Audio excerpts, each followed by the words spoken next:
My topic today is perimplantitis, and I'm just curious from the audience here, could you show me how many of you maintain implants in your practices? That's great, that's almost 100%. So what I'm going to say to you today is quite pertinent to your everyday clinical practice, because I'm sure you've heard other speakers. There are a lot of questions about perimplantitis, its diagnosis, the thresholds. So I'm hoping that I'll be able to answer some of those questions, not all of them, because there's controversy in the literature, but at least some of them. And I want to start you off with a very recent case, just to tell you how problematic it is if we don't make a diagnosis fairly quickly. Excuse me. This is a patient that was referred to my office. She's 48 years old, and her name is Diane. Diane had received a bone block graft from a colleague of mine, an oral maxillofacial surgeon, about 3 years prior to when this photograph was taken. And she had gone and received an implant restoration on her right maxillary central incisor. She went back to her dentist, and 6 months later had the implant restored with the crown that you see presently. And she noticed about after a year and a half that she started getting gingival recession around that crown. And she went back to her restorative dentist and said, look, I'm really not happy with this. I can see the edge. My gum seems to be shrinking on that implant. So because there was some bleeding and some inflammation, the restorative dentist referred her to his hygienist. They cleaned the area. But of course, that wasn't addressing the patient's chief complaint, which was the recession. So he sent her back to the oral surgeon. The oral surgeon had to look at her, says, yes, indeed, your gum is receding. Let's do a soft tissue graft. So he went ahead and did a connective tissue graft. Connective tissue graft didn't work out. It failed. And by the time all this was going on, I mean, that's another 6 months of delay in treatment. And after the graft failed, now the patient is very upset. She goes back to the restorative dentist and she says, you know, I'm very frustrated. Now I'm feeling soreness in my gum. When I press on it, there's discomfort. And so I get this phone call, and unfortunately when I get phone calls, it's from dentists that I deal with, and as time goes by, I've developed this reputation of salvaging cases. So I get this dentist that calls me and he says, well, you know, I need your help. I have this patient, she's really upset. Can you have a look at her and see what's wrong with her implant? So to make a long story short, she comes in, I indeed notice the recession, and I take a periapical radiograph. Now, it's very difficult, and I'll show you in a minute, it's very difficult to make a definitive diagnosis of peri-implant bone loss from one single radiograph. And unfortunately, I didn't have any baseline radiographs to compare it to, and we'll talk about this and you know, how you should standardize your protocols in your office in terms of your records, because that's extremely important when we're dealing with this. So you can see that there appears to be something going on. And when we look a little closer with a CT scan, you see that there is, or possibly you could detect some kind of radiolucency in the middle of that fairly thick, you'd agree with me, radiopaque bone that you're seeing on the buccal surface of the implant. But I still had no idea really of a diagnosis. I knew that the straight buccal of this implant showed gingival inflammation. There was bleeding on probing, and there was a 5 to 6 millimeter clinical probing depth. So I discussed with the patient. I said, look, unfortunately, we have two options. Either we're going to remove your crown and try and go from the sulcus and try and see what's happening in there. Otherwise, I have to do an exploratory flap. And she says, no, let's go with the exploratory flap. So this is the area that was flapped. And as you can see at the very top, as soon as I flap the area, there's a piece of necrotic bone, a vascular bone that popped right out. And this is what I was left with as soon as I removed that bone. So note that there is bone loss on the buccal, and at the very apex, if you'll notice, and I don't know if you notice it on the CT scan, there's also an apical perforation. So at this point, we're faced with two options. Are we going to try to manage the situation? Are we going to remove the implant? And here comes really the most important point, or one of the most important points of my presentation. When the patient has been misdiagnosed and the inappropriate treatment has been followed through, you have a patient now that's very hostile. So even if I were able to treat this implant, this patient was not really amenable to my providing any treatment to her, because She was quite turned off by the whole process, by implant dentistry, by dentists in general. So we're starting already on a negative spin here. And my conversation with her was, I could do something. I think that this implant is salvageable. She said, absolutely not. Take it out. So I proceeded to remove it. I did some osseous xenograft grafting there. She was unsure of what she wanted to do. She, again, was crying in the chair. And I sutured the area. And then when she calmed down and she came back a couple weeks later, I said, look, we need to talk about, how you want to restore this area now. Do I go back and do more grafting and put another implant in? She says, no, I'm not interested in implant. I want a bridge. And both of her abutment teeth were crowned. So my next step was to do a soft tissue graft surgery for pontic side development. And this is a case that I just finished. This is the 3-week post-op that you're seeing on the extreme left. And now she's at the stage where she's going to go to her restorative dentist for more papilla sculpting and pontic side development. The reason why I'm showing you this case is this is not a case from 5 or 6 or 7 years ago. This is a case that's recent. And again, it behooves us as a profession, if we're going to be maintaining implant patients in our practice, to make the appropriate diagnosis for the treatment.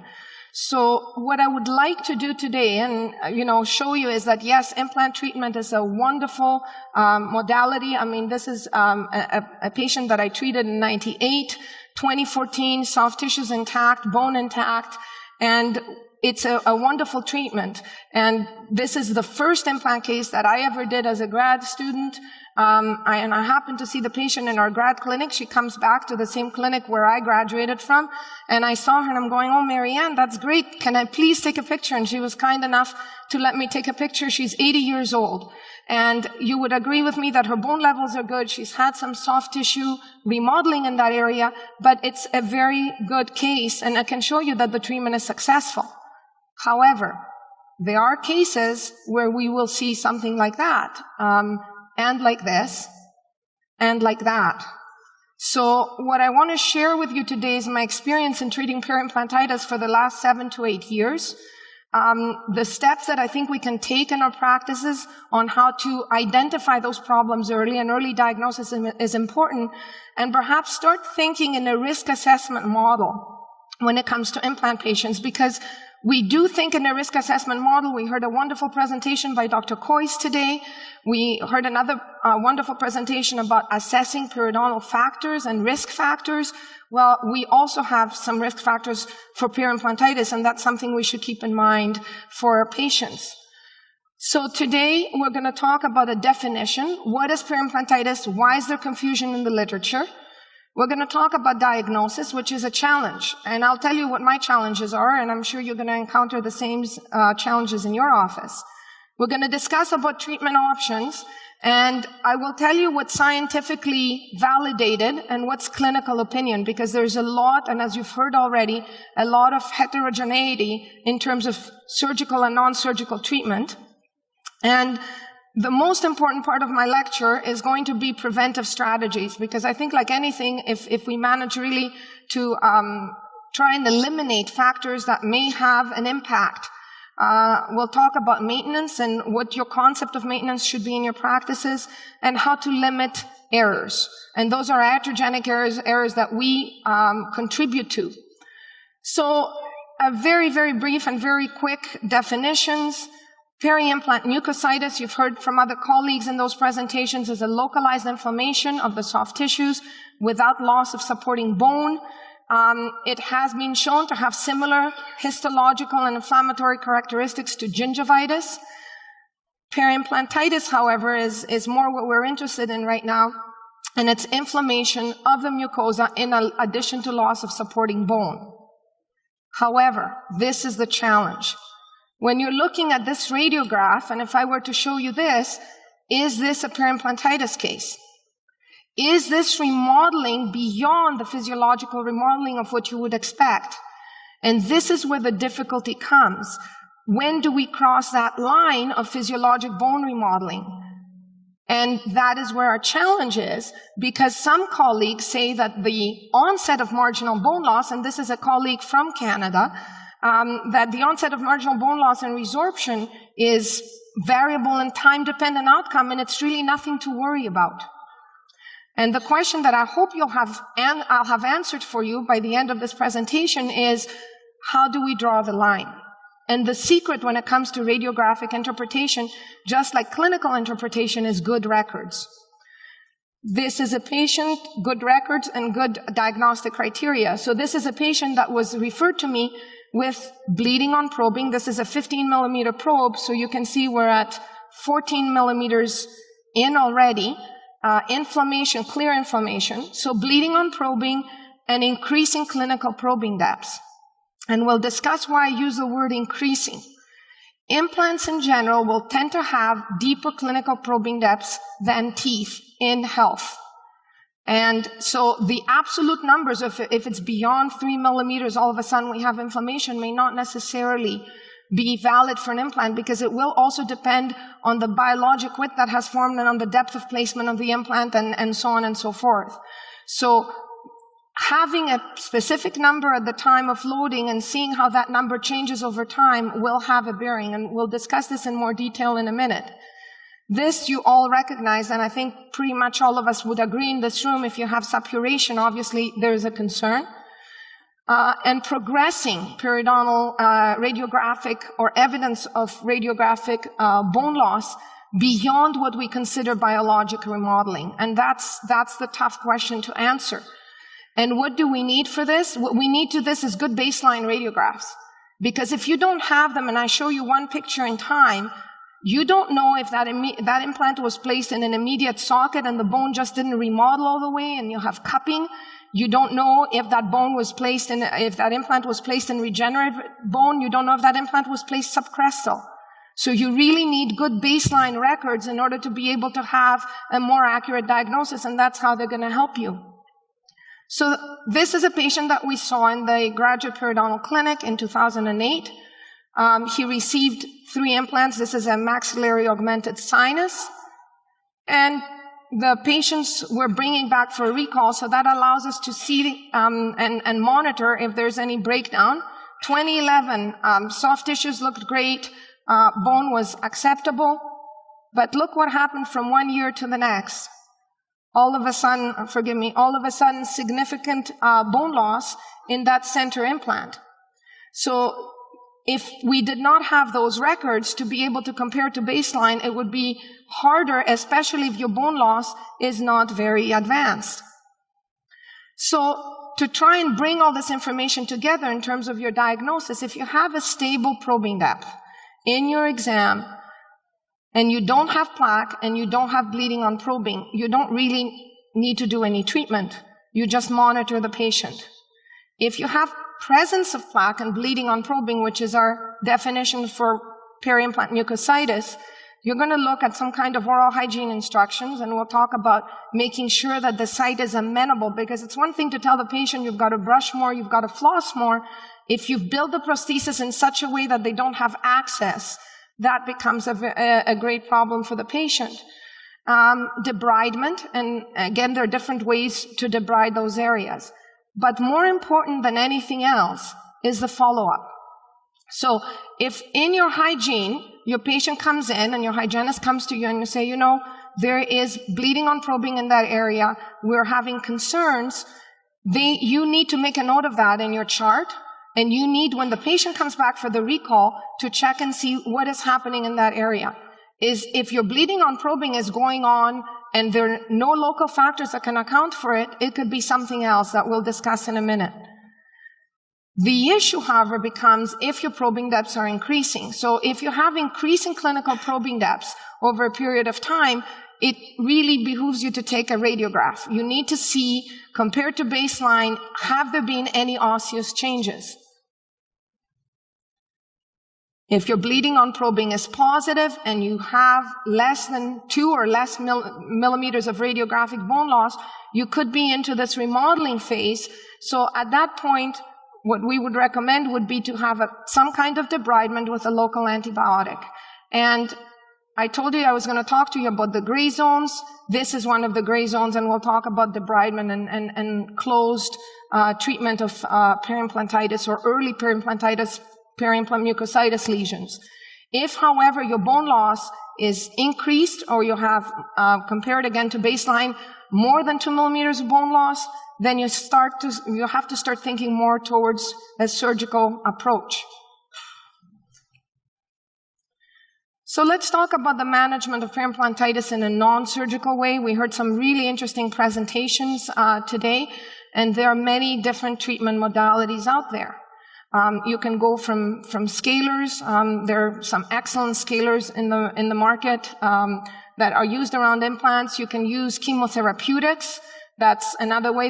The unit that you're seeing in the far end is an air abrasion unit. So different modalities of closed. What do all those have in common is usually they manage to decrease the inflammation. So there is some effect of those modalities. We haven't really proven that one is superior to the other. But there is a reduction in inflammation. And if you remember the case that I showed you previously with the lesion that was almost looked like a pyogenic granuloma, the very, very swollen soft tissue, it is a good idea to reduce the inflammation, because even if I wanted to treat that patient surgically, it would be very hard for me to elevate a flap and even suture in that tissue because it was so swollen and so edematous. So preemptively, even if I think that I'm going to head surgically, I might want to have a protocol of inflammation reduction, at least at the gingival collar of the tissues that I'm working with, so that allows me to manipulate the tissues if I have to go in surgically. Am I expecting complete resolution of the condition with this treatment? Probably not, especially in the moderate to severe periimplantitis cases. So I do reserve this treatment more for the peri-implant mucositis, early periimplantitis lesions. I also like to use local antimicrobials. You have a different array of those that are available. This is a doxycycline hyclate gel. I like it because it has a cannula that I can bend and I can enter into the inflamed sulcus with it. You don't have a ton of working time with it, so the moment you inject it, you have to start really compressing it in the sulcus. It hardens, and then by about 4 weeks, you can go ahead and remove the excess. Chlorhexidine rinse and Peri chip and gel are other options. Minocycline microspheres work well, but I find the nozzle is quite wide, and sometimes it's really hard to get the little microspheres into the tissues. But they are also good tools to use in your reduction of inflammation. We sort of talked a little bit, or I think one of my colleagues mentioned photodynamic therapy. Yet another way to consider. This is a prospective clinical trial, and it compared minocycline microspheres that I just talked about to photodynamic therapy. However, it's very important, and again, the confusion comes out if you're reading articles in the literature, to go and read what the definition of periimplantitis is, because that is one of the biggest challenges that we're having when we're going back and looking at the literature. The definition here of periimplantitis is not really periimplantitis the way I discussed it with you earlier. It's 0.5 to 2 millimeters of bone loss, which could be adaptive bone remodeling. So therefore, this could also be mucositis. So even though this trial, they compared those two modalities at 6 months, they found no differences between the two groups. And that is true of many trials that are looking at periimplant mucositis treatment with adjunctive or closed technique and early periimplantitis, is that you do not get complete resolution of the lesion. So you do have, out of your samples of patients that you've done your clinical trial, there are some that are not non-resolving. And those non-resolving ones should be the ones that perhaps you're more alert to, because they could also be the sign of something else that we're going to discuss in a little bit, and that's the cement or subgingival cement that's placed there that can also present as like a localized inflammation. So photodynamic therapy, yet another tool in your bag that to consider in terms of decrease of inflammation. And here we have lasers. The information on lasers, again, it depends on which type of laser you're using for closed. We heard an interesting presentation today with a colleague about LANAP, and I'd really be interested in even participating in a clinical trial and being able to compare one treatment versus another. Certainly the radiographs were very impressive. But at this point in time, we don't really have a consensus, and there could be definitely an area of more research and more multi-center clinical trials to be able to compare that and to look at that as a treatment options, a closed treatment options of peri-implantitis. The more common at this point in time, and again, this is a field that's changing, the more common approach and the more described approach in the literature at this point is open. Okay, so open treatment of a peri-implant lesion. And once you start seeing those defects, you'll understand to some extent why open at this point in time, without having something really documented, makes sense until we have, as I said, further evidence. So this is a lesion. You can see significant lesion and peri-implant bone loss that has occurred. So once you assess the lesion, you have really two big categories, if I can use that term. One is an osseous type resective procedure that can be with or without implantoplasty and open or closed, and we'll talk about all of that in a minute. And the other option is to head towards regenerative. And I'm using the term regenerative somewhat loosely because we really, again, don't have a lot of evidence in terms of whether we have some, animal studies, but we don't really have a ton of evidence to say if we can truly regenerate bone on an infected implant surface, at least with the means we're currently using. So we are at this point when it comes to the treatment of peri-implantitis, it sort of reminds me to where we were in the treatment of periodontitis back in the 80s. I mean, we really have to do a lot of clinical research now to try and figure out how to treat those patients with more definitive treatments. So from this point on, what I'm going to show you is some evidence from some clinical trials that have occurred. I will be very frank with you that the success rates of surgical peri-implant treatment, be it in regenerative or osseous resective, are not tremendously high, nor are they tremendously predictable. This is an area where we're still now in the process of doing research and running clinical trials. We have 2 clinical trials running at our university right now that I'm hoping we'll have the results in the spring to try and really clarify what is the best approach. So what I'm sharing with you today is my knowledge of now, and at the rate of dissemination of scientific literature, that might be different in 6 months, based on the information that we get from results of clinical trials. So today's knowledge, if I were to decide on what I use for my treatment planning when I have an osseous defect, is based on Schwartz's prospective clinical trial on the anatomy of the defect. So what he did is he tried to classify the peri-implant defects into different categories. And he looked at circumferential defects. He has 5 different classifications. If you read his article, it's really interesting. And what he looked at was the defect anatomy, which reminds us a little bit to what Dr. Nevin said earlier about the walls and where the osteoprogenitor cells are coming. And in his paper, he looked at circumferential defects. And of course, it makes sense that circumferential defects are more amenable to regeneration. In his paper, and this is what I'm showing on the clinical side of this slide, is the fact that there's a circumferential defect, and he does his regeneration closed. So in this particular paper, he buried the implant by putting a cover screw and coronally positioning the flap to keep the bone and the particles well contained, and he used a membrane.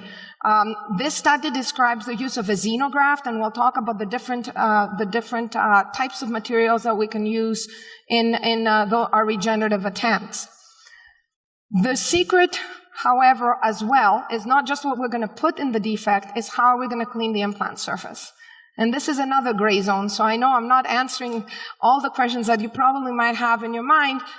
This is a patient, what we did in our clinic is a patient who had an implant that had to be explanted because it had 90% bone loss.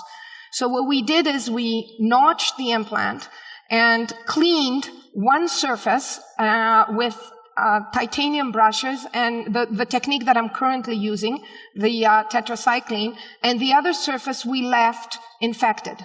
We removed the implant with a back torque and then sectioned the implant in half and sent it for a scanning electron microscopy. The side that I'm showing you is the dirty side. And you can see there are deposits, and if you look at the higher magnification, you'll see deposits on the implant surface.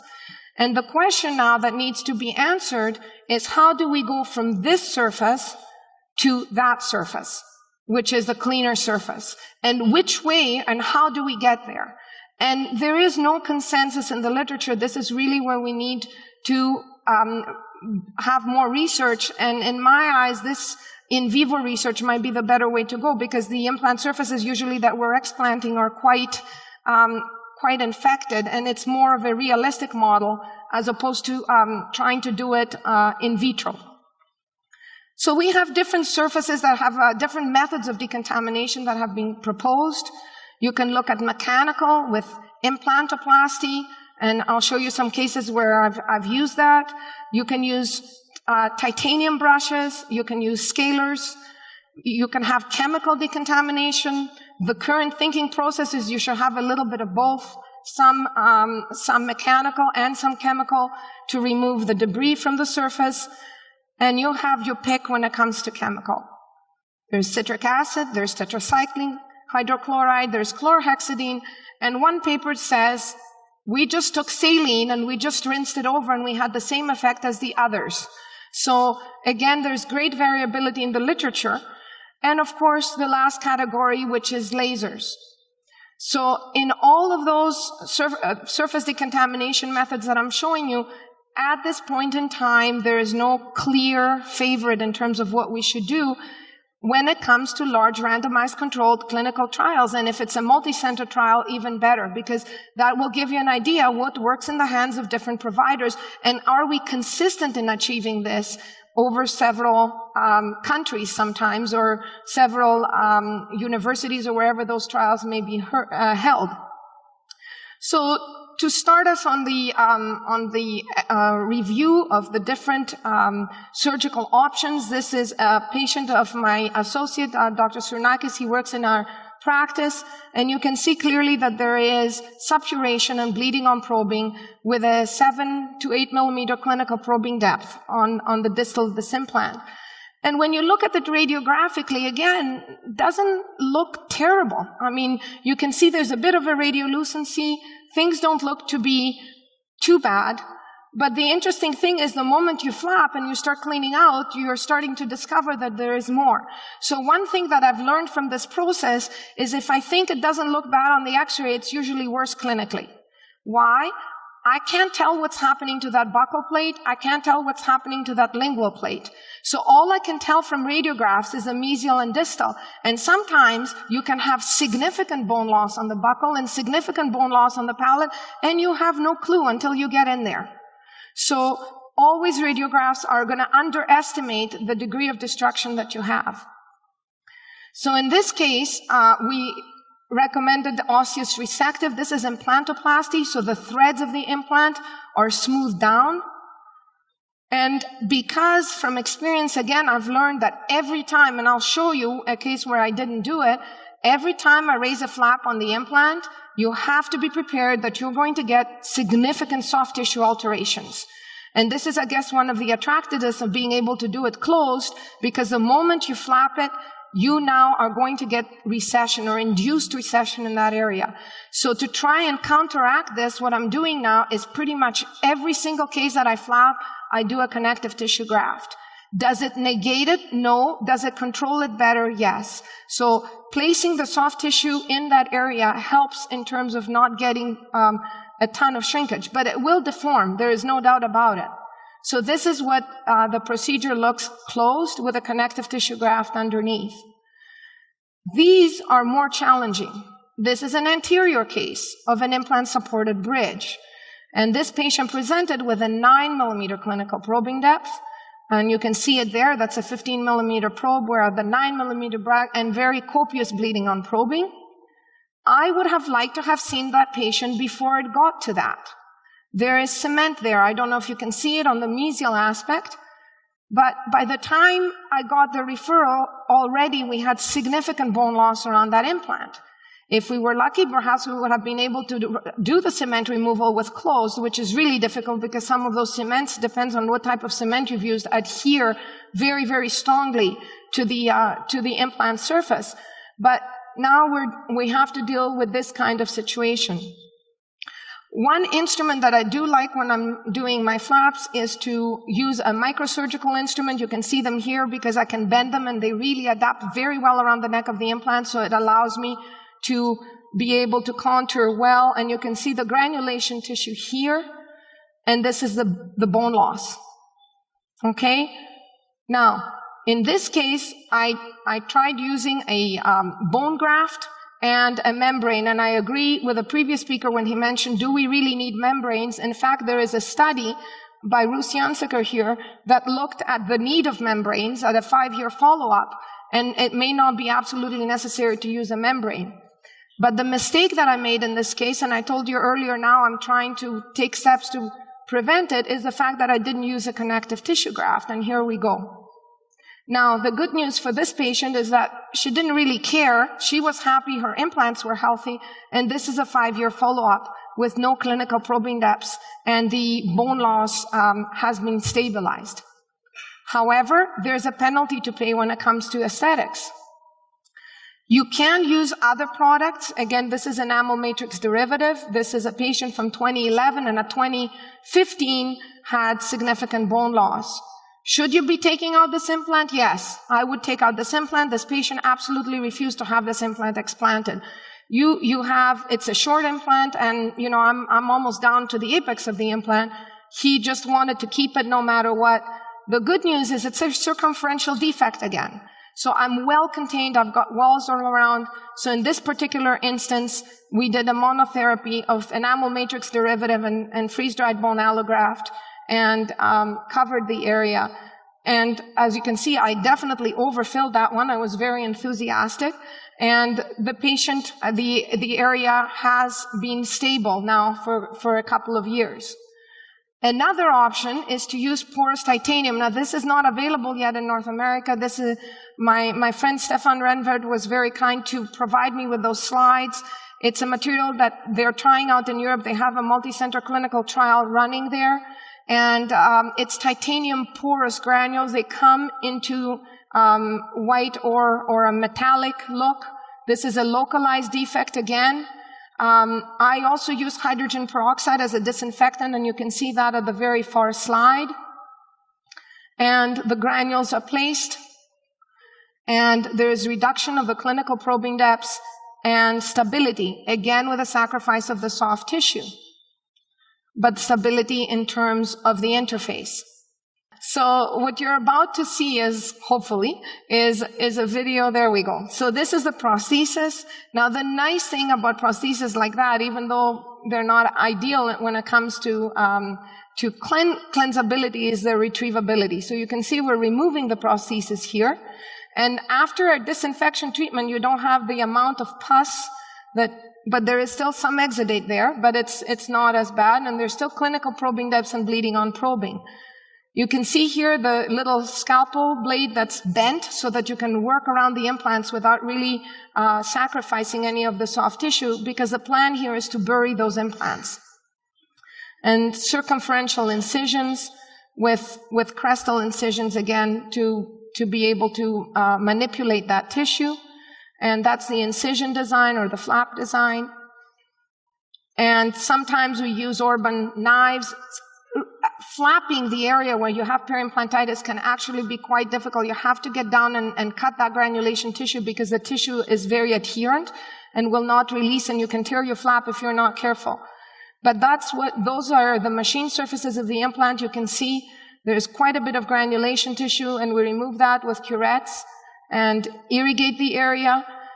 Sometimes at the very base of the defect, even the instruments that we have can be very thick and might not be able, and this is believe it or not, a scaler that an explorer that we use.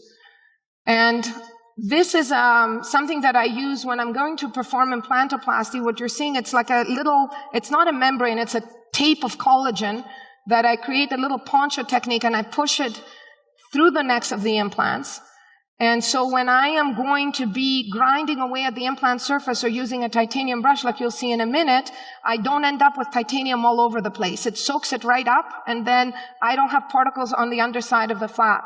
So I'm using a tie brush, and wherever I can't get the tie brush, I'm going to use very, very gently with a ton of irrigation at high speed.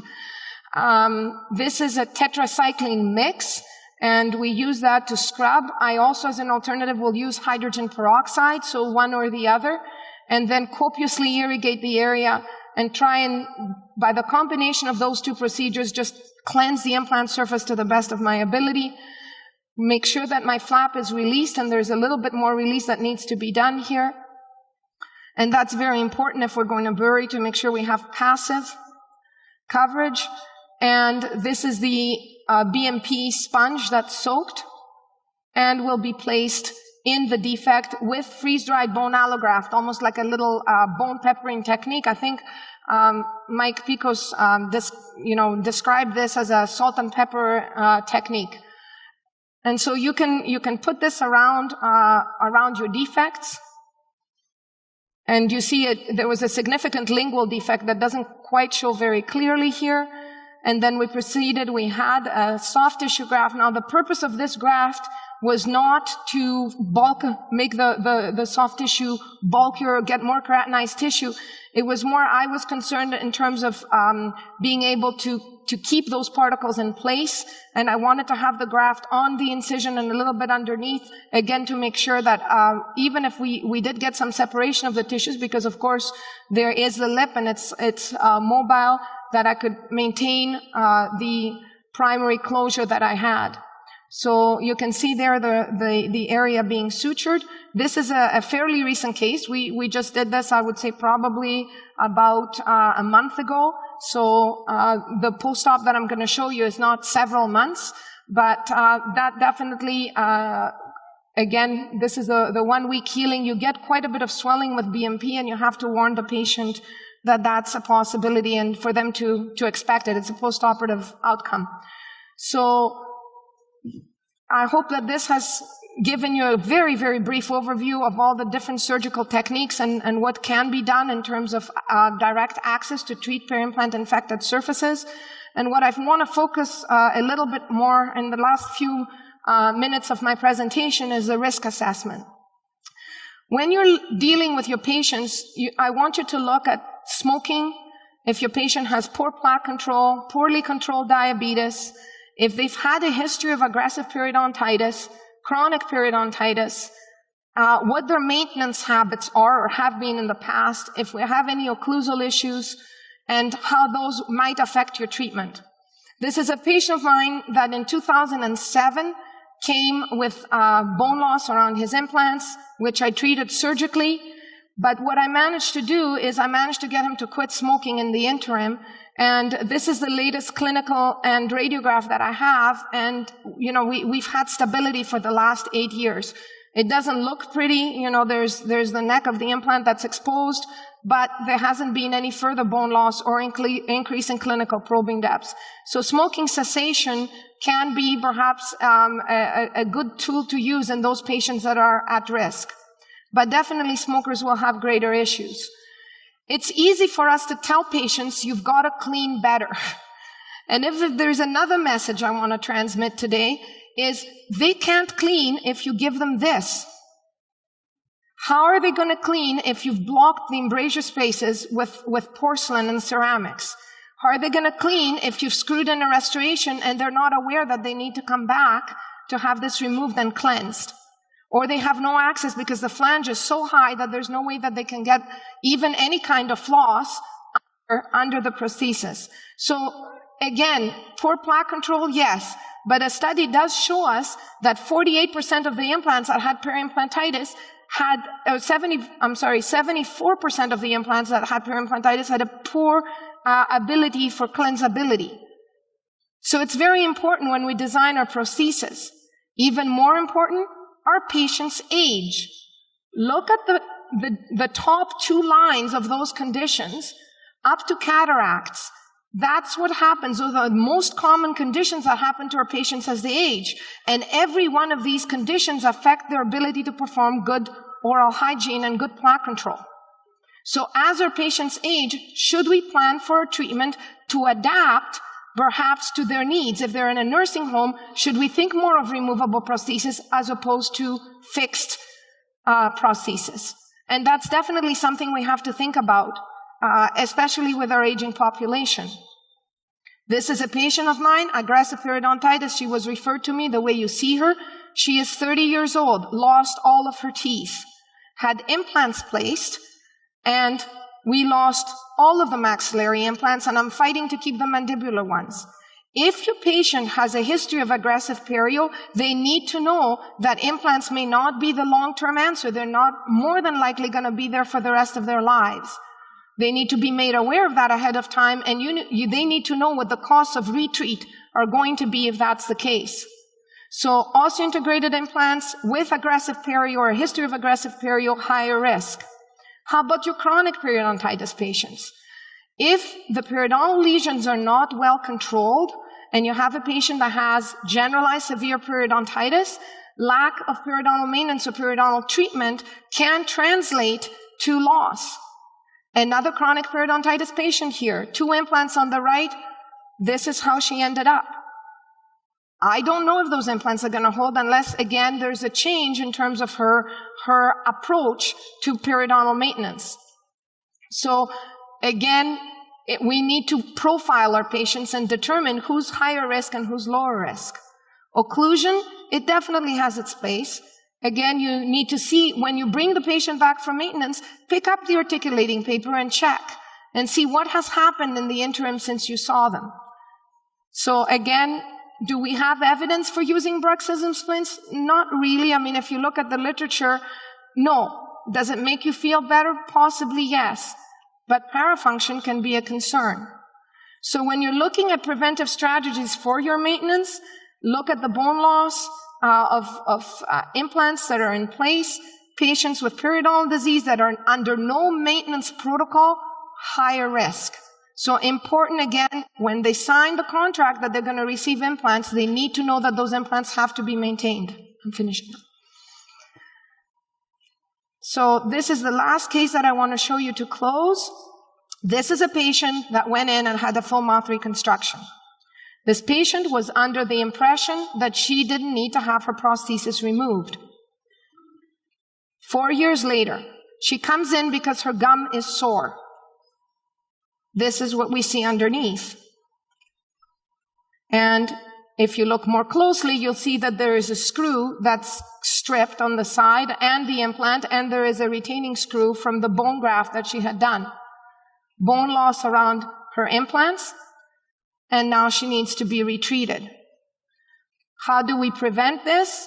By good communication, by her being aware that she needs to come on regular intervals, and because she is not the kind of patient that will come on a regular basis, perhaps having a removal. This is a conus system, so it's a prosthesis that can be removed, and then we can assess the implants much more easily rather than her coming and us having to unscrew it.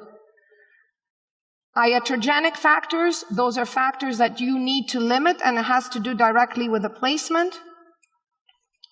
And cement, which again can be a significant issue.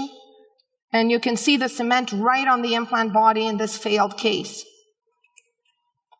In conclusion, I hope that I helped you in terms of the definition of periimplantitis. We discussed our treatment options today and surface decontamination, as well as different possible treatment options, flap resective or guided bone regeneration. We talked about your patients who may be at higher risk of developing this condition, what your maintenance protocol should be like, and how you should limit iatrogenic factors. I thank you very much for your attention.